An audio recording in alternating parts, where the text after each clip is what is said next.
Assalamualaikum warahmatullahi wabarakatuh. Kembali lagi bersama saya Nani Nurhayati with Dia Channel. Belajar yuk. Nah, teman-teman, hari ini kita akan membahas penalaran logis, di mana di sana ada pernyataan, ingkaran, pernyataan majemuk, kuantor, penarikan kesimpulan, ada modus ponens, tollens, dan silogisme. Nah, before we begin our study, it is better for us to read Basmalah together. Bismillahirrahmanirrahim. Ya, teman-teman, sebelumnya jangan lupa di subscribe, comment, and share ya. Ya, pernyataan atau proposisi adalah suatu kalimat yang bernilai benar atau salah, tetapi tidak sekaligus benar ataupun salah. Contohnya, Jakarta ibu kota Indonesia, ya itu adalah pernyataan yang benar. Ada yang pernyataan yang salah, ringgit mata uang Singapura, itu salah karena yang benar adalah ringgit mata uang Malaysia, ya. Kemudian ada ingkaran atau negasi, adalah penyangkalan dari pernyataan awal. Lambangnya seperti itu ya, seperti cacing gitu. Nah, yang ini ya. Kemudian pernyataan majemuk adalah pernyataan yang terdiri dari dua atau lebih pernyataan sederhana. Bentuk-bentuk pernyataan majemuk yang pertama adalah konjungsi dan ya, konjungsi itu dan, lambangnya seperti ini. Nah, dibaca P dan Q. Yang kedua adalah disjungsi atau lambangnya seperti U tapi lancip ya. Ya, dibaca P atau Q. Yang ketiga adalah implikasi. Implikasi itu ada jika titik-titik, maka titik-titik, lambangnya tanda panah. Dibacanya jika P maka Q. Yang keempat adalah biimplikasi. Biimplikasi itu jika ada kalimat titik-titik, jika dan hanya jika titik-titik, lambangnya tanda panah yang ke kiri dan ke kanan. Ya, yang lanjut. Ini ada tabel kebenaran. Nah, tabel kebenaran konjungsi, disjungsi, implikasi, dan biimplikasi. Yang pertama konjungsi. Contohnya, jika saya punya uang, saya akan bersedekah dan pergi naik haji. Nah, di sini ada kata dan. Nah, dan itu kalau konjungsi diharuskan dua-duanya pernyataannya benar. P-nya benar, Q-nya benar. Maka P dan Q-nya adalah benar. Jika salah satu salah, maka pernyataan itu adalah salah. Kalau dan itu harus dua-duanya syaratnya, karena dan ya. Kemudian disjungsi. Kalau disjungsi itu atau ya, hari ini aku libur atau hari ini aku kerja. Jadi pilihannya aku libur atau kerja, harus salah satu. Ya. Kalau aku libur itu juga benar. Kalau aku kerja saja aja juga itu benar. Yang salah adalah jika aku tidak libur atau aku tidak kerja, itu salah karena bukan pilihan ya. Jadi atau itu adalah pilihan. Nah, yang ininya yang salah ya. Jika salah satunya benar, maka pernyataannya adalah benar. Itu yang atau. Yang ketiga adalah implikasi. Implikasi, jika aku rajin belajar, maka aku naik kelas. Itu jika maka ya, kalau implikasi. Nah,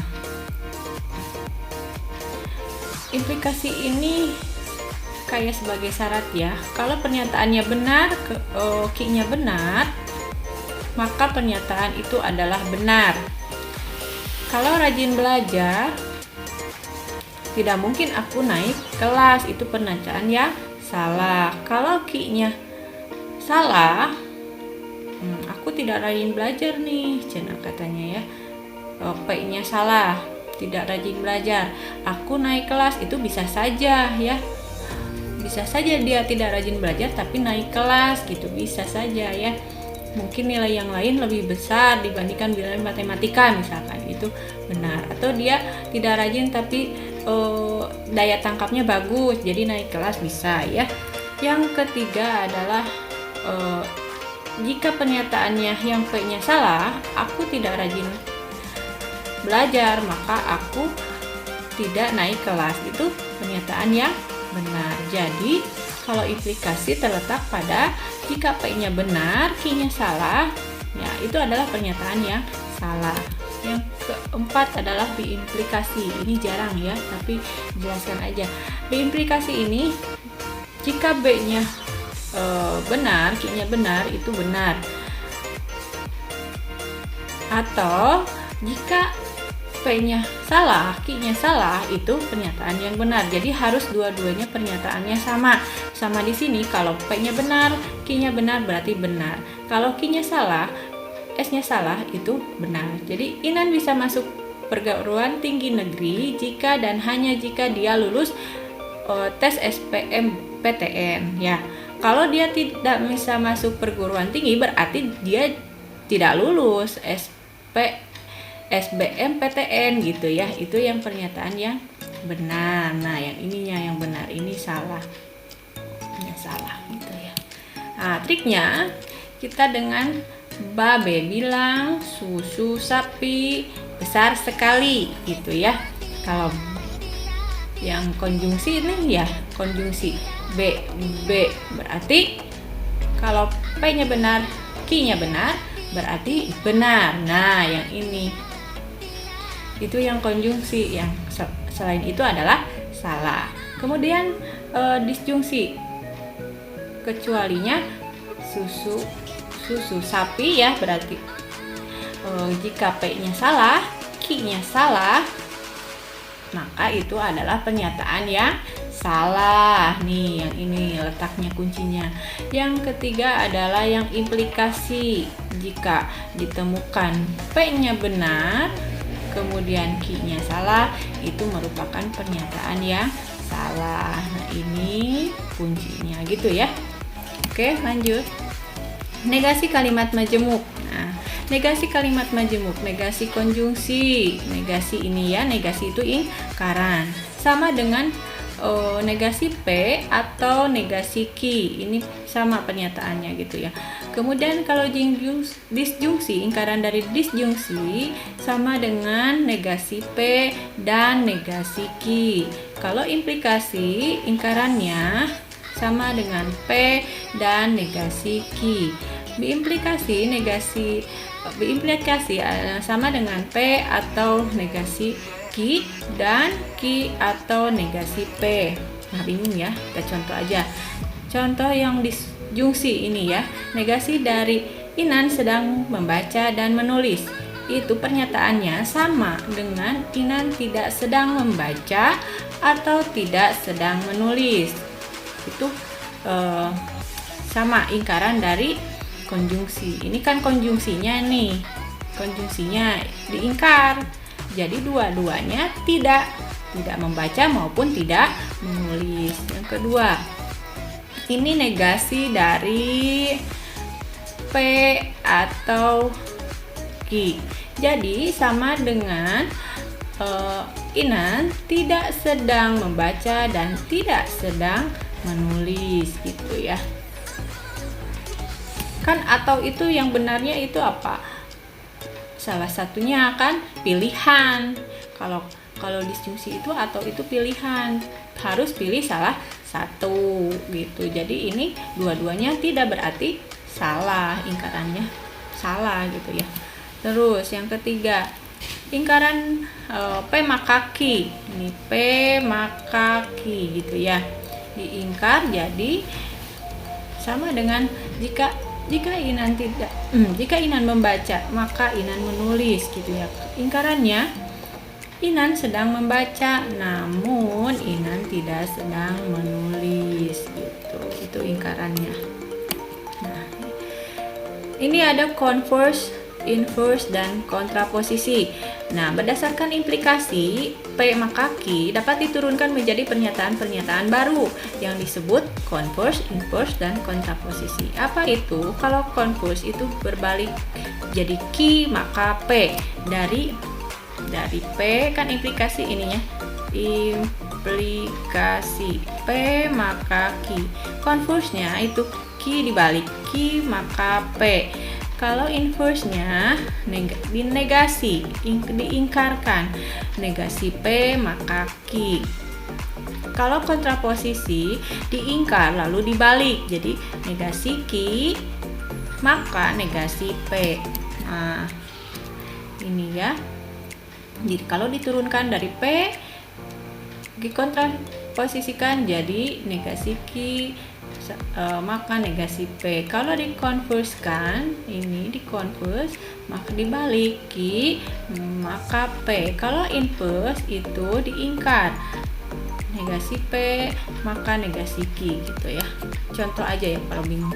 Jika Inan juara, contohnya gini, maka ia dapat piala gitu ya. Dikonvers, konvers itu dibalik. Jadi jika Inan dapat piala, ini P-nya gitu ya. Ini P dan ini Q. Konversnya dibalik. Jika Inan dapat piala jadi Q, maka P. Inan juara, benar kan? Ya, dikonvers itu dibalik. Nah, saya dikasih tebal ini nih buat ingat. Yang kedua adalah inverse. Inverse itu diingkar dari pernyataan pertama. Jadi Inan diingkar-ingkar. Jadi Inan tidak juara ya, ini negasi P, maka Inan tidak mendapat ya tidak mendapat piala, jadi negasi Q ya. Lanjut. Nah, ini contoh kontraposisi, dibalik kemudian diingkar. Jadi kontraposisi itu lawannya. Jika Inan tidak mendapat piala, maka Inan itu tidak juara gitu ya. Negasi Q, maka negasi P gitu. Ini kontraposisi itu dibalik kemudian diingkar. Nah, ada pernyataan kuantor. Kuantor itu universal. Ada dua ya, yang universal atau umum itu ditandai dengan kata semua atau setiap. Ada kuantor eksistensial ditandai dengan kata ada, beberapa, atau terdapat. Triknya, semua, kata semua ini berarti keseluruhan, berlawanan dengan sebagian, sementara, dan ada gitu ya. Kebalikan dari sebagian, sementara, dan ada gitu ya. Nah, kalau sebagian, sementara, dan ada artinya tidak semua atau minimal ada satu anggota. Ya, pernyataan berkuantor. Ingat, semua itu universal atau umum. Negasi semua kan itu beberapa, ada, sebagian, atau tidak semua ada di awal kalimat. Contoh ingkaran pernyataan di bawah ini adalah gitu ya. 1. Semua siswa menganggap fisika itu sulit. Nah, semua siswa menganggap berarti semuanya ya. Nah, pernyataan berkuantornya tidak semua fisika itu sulit katanya gitu ya. Diingkar, ingkaran dari semua siswa menganggap fisika itu sulit, jadi tidak semua menganggap fisika itu sulit. Yang kedua, bisa pakai ada atau beberapa. Ada atau beberapa siswa menganggap fisika itu sulit. Diingkar ya. Latihannya yang pertama ini. Soalnya semua bilangan prima katanya adalah bilangan asli. Ayo, dari semua jadi beberapa atau tidak semua? Ya, tidak semua bilangan prima adalah bilangan asli ya. Kalau gitu, terus bisa pakai ada atau beberapa. Ada atau beberapa bilangan prima bukan, ditulis ya, bukan bilangan asli gitu ya. Jadi yang di depan kalau ada tidak semua, di sininya sama. Kalau ada beberapa, di sininya bukan atau tidak. Lanjut. Ingkaran dari semua manusia butuh oksigen. Nah, diingkar. Jadi tidak semua manusia butuh oksigen gitu ya. Jangan dibantah ya pernyataan ini ya, sesuai dengan aslinya aja gitu ya. Karena misalkan kenapa manusia tidak butuh oksigen, padahal kan butuh oksigen. Ya, butuh oksigen yang alami ya. Kalau oksigen tabung kan tidak semua butuh gitu ya. Nah, pokoknya jangan disangkut pautkan dengan kenyataan. Dari pernyataannya aja ya. Jadi ingkaran dari semua manusia butuh oksigen yaitu tidak semua manusia butuh oksigen. Terus ingkarannya kita pakai beberapa, ada atau beberapa manusia. Kalau ada atau beberapa kita tulis di sini bukan atau tidak. Di sini tidak butuh oksigen gitu ya. Ini sama tidak ya. Oke, ya. Penarikan kesimpulan. Kesimpulan atau konklusi adalah pernyataan yang benar yang didapat dari penegasan pernyataan yang benar atau premis dengan langkah-langkah yang logis. Yang pertama adalah modus ponens. Nah, modus ponens ini premis pertamanya P maka Q. Premis keduanya P. Jadi kesimpulannya adalah Q. Ya, dari sini P maka Q. Kita begini saja nih. Coret, jadi hasilnya adalah kesimpulannya adalah Q. Itu modus ponens. Contohnya, jika Inan belajar, maka Inan pintar. Nah, premis keduanya, Inan belajar. Kesimpulannya, Inan pintar. Gitu. Ini P, ini Q. Gitu ya. Inan belajar, P. Coret, jadi kesimpulannya adalah Q. Gitu. Lanjut. Yang kedua adalah modus tolen. Premis pertamanya P maka Q, premis keduanya adalah negasi Q. Nah, modus tolen itu negasi Q. Maka kesimpulannya adalah ini ya. Jadi kesimpulannya adalah P. Karena ini diingkar, maka P-nya juga ingkar. Ya, contohnya jika Inan bisa menjahit, ya P. Inan buat baju, Q. Premis keduanya, Inan tidak buat baju, negasi Q. Coret, ini negasi, jadi Inan tidak bisa menjahit. Itu ya kesimpulannya. Yang ketiga adalah silogisme. Ya, premis pertama P maka Q. Yang kedua Q maka R. Maka kesimpulannya adalah begini ya. Nah, coret, jadi P maka R gitu ya. Contohnya, jika Inan baik, Inan banyak teman. Premis yang keduanya, jika Inan banyak teman, maka ia banyak saudara. Nah, jika baiknya itu P-nya, banyak temannya Q. Premis yang keduanya, Inan banyak teman. Ini Q ya, sini ya. Ini beda lagi. Kita bikin R. Maka ia banyak saudara. Kesimpulannya, jadi coret, jadi Inan baik, maka Inan banyak saudara gitu ya. Ngerti ya, latihan ya. Nah, rumusnya saya lihatin di pinggir. Yang pertama, jika Inan dermawan, maka Inan disenangi masyarakat. Inan dermawannya P, disenangi masyarakatnya Q. Gitu ya.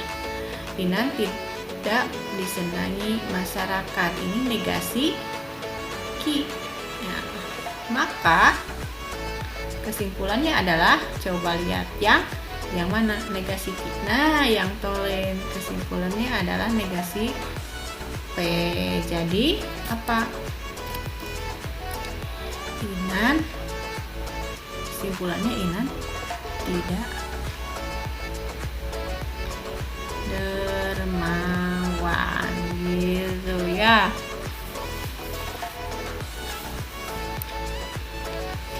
Kemudian lanjut yang kedua, jika Inan rajin menabung, maka Inan beli mobil.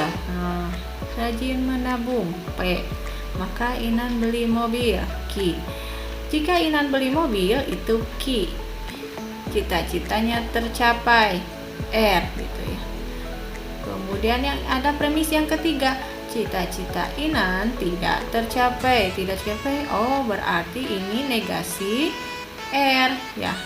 Nah, kalau ada premisnya 3 seperti ini, kita premis yang pertama dan premis yang kedua itu digabungkan dulu.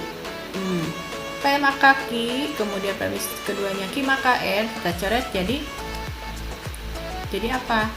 P maka Q, Q maka R, kita coret jadi apa? P maka R. Jadi P maka R. Kemudian ada negasi R di sini bawah ya. Jadi ini coret. Jadi ini karena negasi, kita tulis negasi. Jadi negasi P. Jadi kesimpulannya Inan tidak rajin menabung gitu ya. Itu gabungan dari silogisme, kemudian digabung lagi kemana, ke tolen gitu ya. Oke, untuk catatan penting, ingat ya, ini ada rumus ponen, tolens, dan silogisme. Catatan pentingnya adalah jika A maka B itu tidak sama dengan jika B maka A. Artinya pernyataan semua A ini adalah B belum tentu semua B juga adalah A gitu ya. Contoh, jika Inan rajin belajar maka Inan pintar. Premis keduanya Inan tidak pintar. Maka kesimpulannya Inan rajin belajar, P Inan pintar, Q Inan tidak rajin belajar. Ini tidak disebutkan, Inan itu tidak rajin belajar itu tidak disebutkan pada premis ke-1. Jadi ini tidak dapat disimpulkan.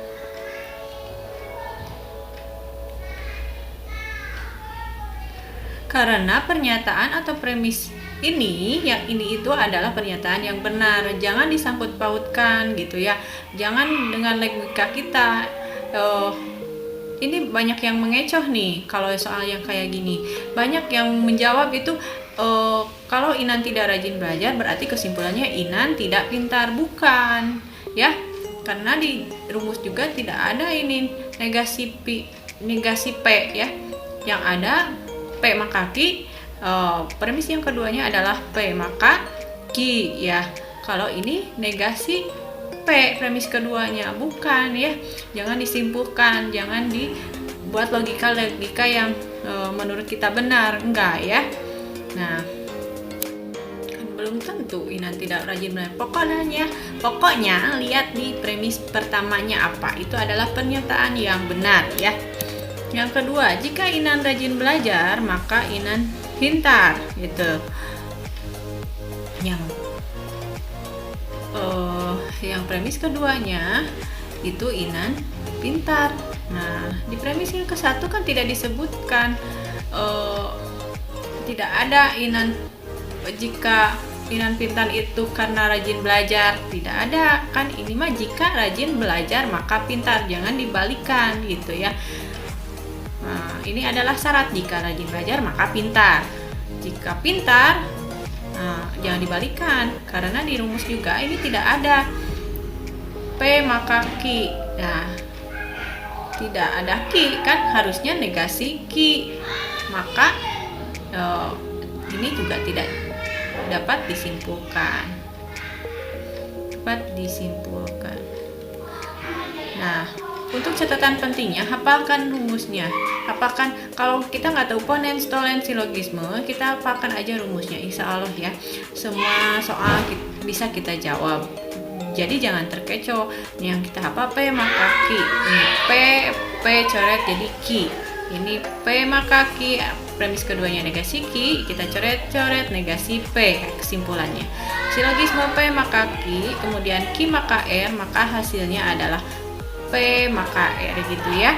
Jadi kesimpulannya, jangan menyimpulkan yang tidak disebutkan kecuali ada keterangan lain. Setiap premis itu bernilai benar, jangan ditentang dengan kenyataan ya. Pernyataan ekuivalen itu pernyataan atau penilaian yang setara atau senilai dengan pernyataan yang lain. P maka Q itu setara dengan negasi P atau Q setara juga dengan negasi Q maka negasi P, ya. Contohnya, Inan berusaha maka ia berhasil. Nah, jika Inan berusaha maka Inan berhasil. Contohnya ini P maka Q.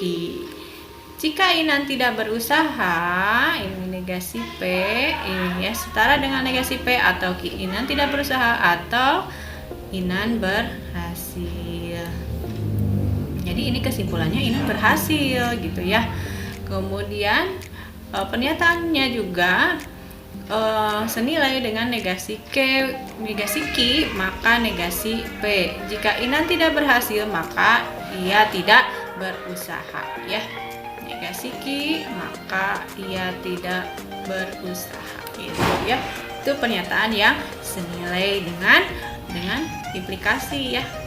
Implikasi ini kan P maka R, jika maka gitu ya. Nah, ini untuk latihannya nih. Jika Inan rajin belajar maka dia pintar. Setara atau senilai dengan negasi P atau Q. Berarti jika Inan tidak rajin belajar atau Inan pintar gitu ya. Kemudian senilai juga atau setara dengan Inan tidak pintar maka Inan tidak rajin belajar gitu ya. Itu setara. Nah, ini juga ada yang kedua, jika dia datang maka saya tidak pergi. Ini P, ini Q, maka setara dengan jika dia tidak datang atau saya tidak pergi. Ininya tidak ya, jadi tidak juga ya. Nah, yang keduanya, jika saya datang nih, karena di sininya tidak, maka negasinya adalah saya datang. Maka dia jika saya pergi, maksudnya ini jika saya pergi ya, negasi Q, maka dia tidak datang gitu ya. Mengerti? Pusing? Nah, pusing nggak apa-apa. Kalau pusing berarti tandanya mikir ya. Belajar ya. Sekian, terima kasih. Nanti kita untuk konten selanjutnya kita bahas lagi soal-soalnya ya, supaya lebih mantap. Ini teorinya, contohnya sedikit aja, nah dipahami aja dulu. Nah, terima kasih, jangan lupa di subscribe, comment, and share. Wassalamualaikum warahmatullahi wabarakatuh.